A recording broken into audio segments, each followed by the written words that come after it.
Madame, Monsieur, bonsoir, nous sommes le 7 janvier 2019. Bonne fête à toutes les Luciennes et Raymonde et bienvenue pour cette nouvelle édition. Nous vous présentons donc tous nos meilleurs vœux pour cette nouvelle année qui a commencé comme elle s'est terminée, tout en jaune. Pour le mouvement et les sympathisants, le combat continue.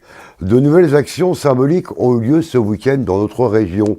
C'était au péage de Bizneuil et sur le boulevard de Courtet. Mais tout s'est déroulé dans le calme et la sérénité.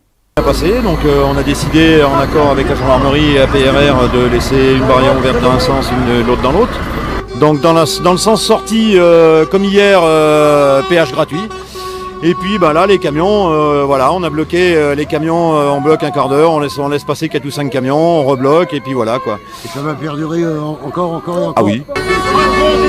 En France, en Creuse et dans l'Allier, leur détermination est sans faille. Ils ont scandé le même slogan, Macron démission. Macron démission, Macron démission, Macron démission, Macron démission. Démission, Macron démission, Macron. Et je serai là demain, je pense que je finis à 3h et je serai là après. Et jusqu'à ce que ça plie, parce qu'on en a marre.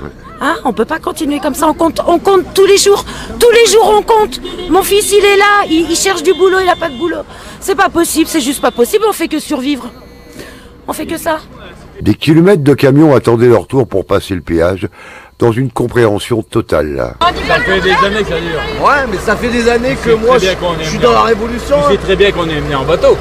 Mais ouais, depuis des années. Bon, ça se compte en décennies. Macron, c'est une censure. Depuis la fin des 30 Glorieuses, le système, il est pourri. Pas. Et nous on est sous-payés, mais regarde, c'est bien, moi, ce qui soulèvera les choses, c'est le mouvement populaire.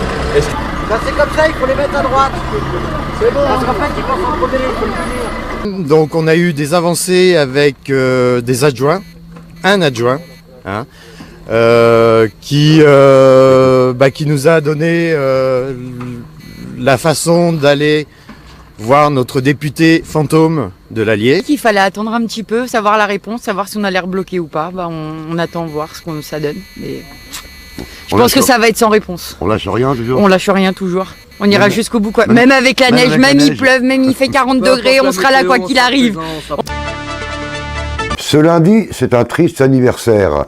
Ce 7 janvier 2015, c'était l'attentat de Charlie Hebdo.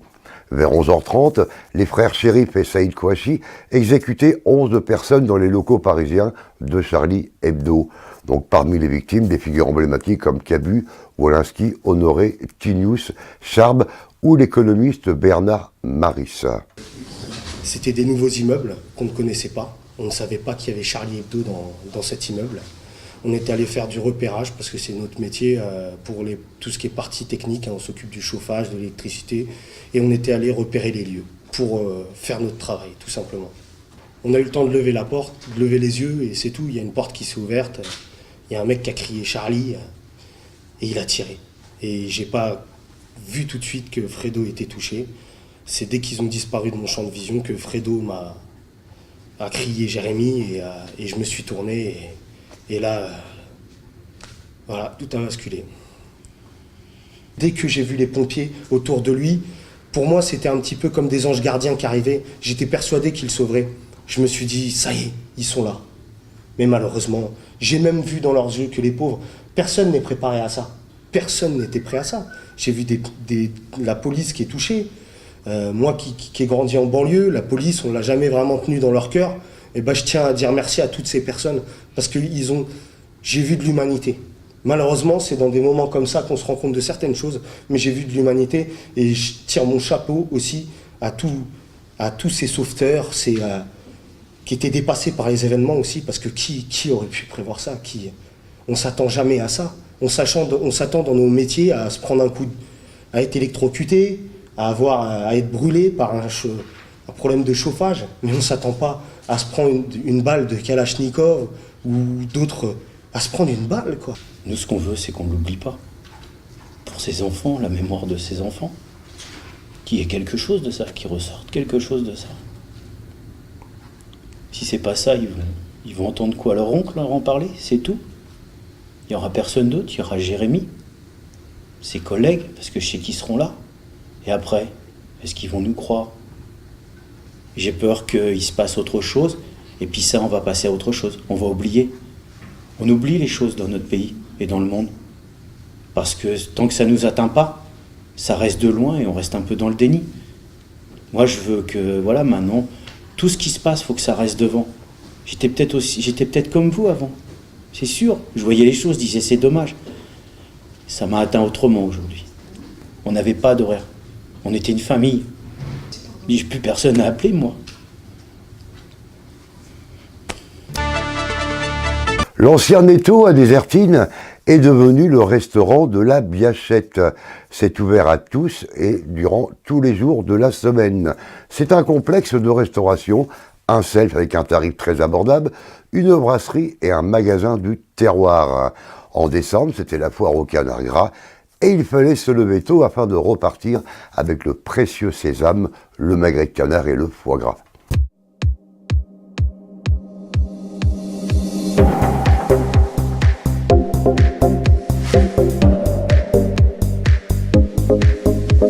La foire au canard gras a une nouvelle fois séduit de très nombreux gourmets. Traditionnellement, cette manifestation très goûteuse se tenait au GAEC de la Croix-Soleil à Saint-Angèle. Cette année, elle se tenait à la salle de la Biachette, le nouveau complexe de restauration mis en place par Hervé Chemel.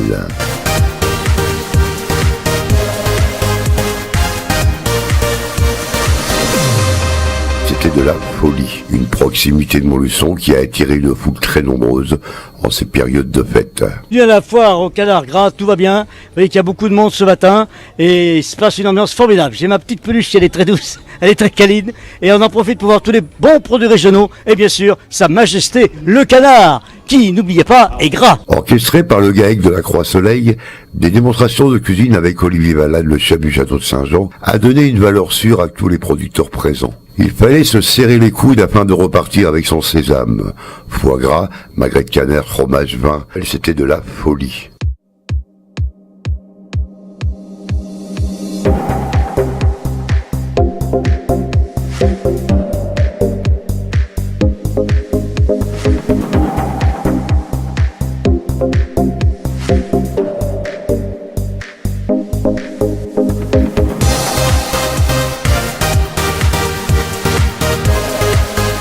La salle de la Biachette est devenue un restaurant très prisé par la qualité des produits servis au self et à la brasserie.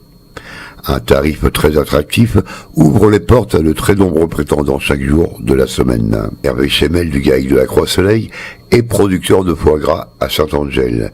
Il nous promet déjà une nouvelle manifestation à la Saint-Valentin. Être éco-responsable, recycler ses objets et pourquoi pas leur en donner une seconde vie. C'est à la ressourcerie à Chambon-sur-Voueize et c'est l'affaire de tous. Donc aujourd'hui en fait c'est une journée de sensibilisation qui est faite dans les déchetteries pour sensibiliser le public au réemploi des objets qui sont en bon état, qui peuvent, afin d'éviter qu'ils soient enfouis, qu'ils puissent être remis en circulation par l'intermédiaire de la ressourcerie La Dynamo. Aujourd'hui, on commence par la déchetterie de Budelière, on refera une opération encore samedi. Après, on va également intervenir dans les déchetteries de Parsac et de Saint-Sylvain-Balroc, où on va faire la même démarche de sensibilisation. Les gens sont très sensibles justement à cette notion de réemploi et à la réduction de nos déchets. Donc ils sont assez ravis de pouvoir remettre leurs objets qui sont encore réutilisables par notre intermédiaire plutôt que de le jeter tout simplement à la déchetterie. Chaque ressourcerie est indépendante, on fait partie d'un réseau national, c'est-à-dire qu'on est régis tous par la même charte, mais nous ici à Chambon-sur-Voueize, on est la ressourcerie La Dynamo, donc nous sommes l'acteur qui allons agir essentiellement sur les territoires de la nouvelle communauté de communes qui regroupe Chambon et Vaud, le pays de Boussac et le carrefour du pays des 4 provinces. Une ressourcerie, on récolte des objets, plus ou moins bon état, qu'on répare, qu'on nettoie et on remet en vente. Tout ce qui peut se réutiliser. Bien sûr, c'est pas tout. Il y a certaines choses qu'on ne peut pas réutiliser. À mettre dans votre agenda, donc en janvier, c'est le mois des vœux et des assemblées générales. Donc les vœux du maire à Montluçon, ce sera le 15 janvier à Athanor et à partir de 18h30. L'été dansant, c'est un moment de convivialité, de rencontres pour nos anciens en grande majorité. Les amis du Musette investissent chaque lundi la salle d'animation de Boussagour afin de partager un moment de convivialité, jalonné de musique, de danse et de bonne humeur. On a décidé de créer une ambiance manque dans la région, beaucoup. On s'est aperçu que lundi, il n'y a pas, beaucoup de commerces sont fermés. On a voulu créer une petite ambiance pour le lundi, parce qu'il n'y a absolument rien. Et on s'est investi physiquement, financièrement. L'idée est venue comment? L'idée est venue avec un pote qui est là. Alors comment est venue l'idée de l'idée est venue tout simplement au mois de février, quand j'ai vu le manque qu'il y avait dans la région. On n'avait rien du tout. Alors après, le choix du jour, pourquoi un lundi, pourquoi un mardi, pourquoi un samedi, que sais-je. Nous, on a pris ce créneau-là le lundi. Moi, je suis content, je suis satisfait pour le moment.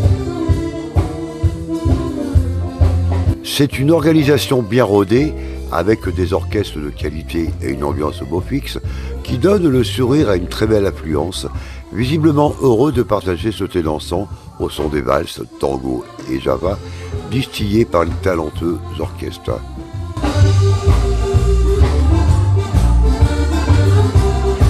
Et ça va être tous les lundis après? Tous les lundis, chaque lundi, 15 à 20h. C'est ouvert à tous, c'est payant, ça marche comment? C'est payant l'entrée, mais on offre un verre à tout le monde à partir de 17h40, 45. On a un pot pour tout le monde, des gâteaux et à boire pour tout le monde, qu'on offre à tout le monde. Le goûter de l'après-midi quoi? Un goûter de l'après-midi, tout à fait ça. Un goûter varié aussi bien en boisson qu'en gâteau. Varié parce qu'il y a plusieurs types. On a voulu faire ça pour différencier un peu tout le monde et pour unir tout le monde, y compris les musiciens. On va se réunir tous sur la terrasse là, les musiciens compris, et on va partager un verre ensemble. Et voilà. Chiffonne, pourquoi il y a les femmes d'un côté et les hommes de l'autre? Parce que pour l'instant on n'a pas fait connaissance. Ah, ça va venir. Mais ça va venir, la soirée s'annonce chaude. J'adore les femmes qui viennent danser à Boussagour. Parce que j'aime bien danser et l'ambiance est agréable, il y a des bons orchestres, vous voyez, on est bien reçus, c'est agréable et puis on rencontre les gens, voilà, c'est une après-midi festive que moi j'aime bien cette ambiance, conviviale surtout. Et vous êtes venu pour danser ou pour draguer? Les deux. Non, pour danser parce que c'est vraiment agréable, oui, voilà. C'est très sympa, oui, très sympa. Ça fait une réunion d'amis? Oui, c'est ça. Après, on connaît les gens en dansant, en faisant les dancing un petit peu dans le coin. Et après, oui, on retrouve les gens qu'on connaît. C'est très sympa. C'est très sympa. Et jouer à Boussac, oui, c'est la première fois dans la nouvelle salle d'ailleurs. Il n'y a pas longtemps qu'elle est construite. Donc oui, c'est une première fois pour nous ici. Oui. Dans l'Allier, dans la Creuse, oui. Je viens aussi dans l'Indre, à la Guinguette de Belle-Île, souvent. Au domaine de l'Aco, à Saint-Palais, qui est dans l'Allier. Enfin, on peut me retrouver un peu partout, même vers Orléans, voilà, la chapelle Saint-Mémin. La formation Baptiste Auclair, c'est combien de musiciens et quel répertoire vous avez là? Alors donc nous on est sur un répertoire de folklore, variété musette principalement, et donc on est 3 musiciens sur scène, 3 à 4 des fois, ça dépend des organismes, ceux qui nous prennent, voilà. Un espace de vie, de rencontres et de bonne humeur à Boussagour tous les lundis après-midi. Merci de votre attention, donc à bientôt pour une nouvelle émission et portez-vous bien.